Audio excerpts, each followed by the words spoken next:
Activity 1, arrange the letters to make meaningful words. 1 is done for you. মানে এখানে এলোমেলো শব্দ করা আছে, সেগুলো সাজাতে হবে। একটা করে দিয়েছে, OWC ছিল, সেটা হচ্ছে COW মানে কাউ, মানে আমরা জানি গরু। এটা পিগ হবে, এইটা হবে TIGE আর টাইগার। এটা হবে শিপ মানে ভেড়া, এটা হর্স হবে, এটা স্নেক হবে।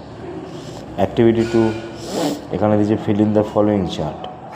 হেডিং দেওয়া আছে ফ্রুটস অফ সামার, গ্রীষ্মকালীন ফল, আর ভেজিটেবলস অফ সামার, গ্রীষ্মকালীন সবজি।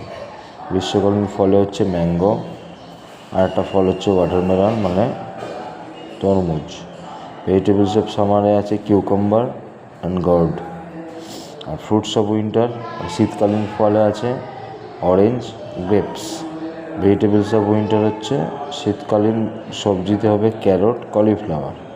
নিচে যে অ্যাক্টিভিটি 3টা দিয়েছে সেটা হোমওয়ার্ক থাকলে ভালো, তবুও আমি করে দিয়েছি। সেটা হচ্ছে এ ম্যাঙ্গো ইজ ফ্রুট, মানে এখানে লিখতে বলেছে শূন্যস্থানগুলোতে কোনটা ফ্রুট হবে কোনটা ভেজিটেবল হবে। A mango is fruit, an Apple is fruit, A banana is fruit মানে ফল, এই তিনটেই।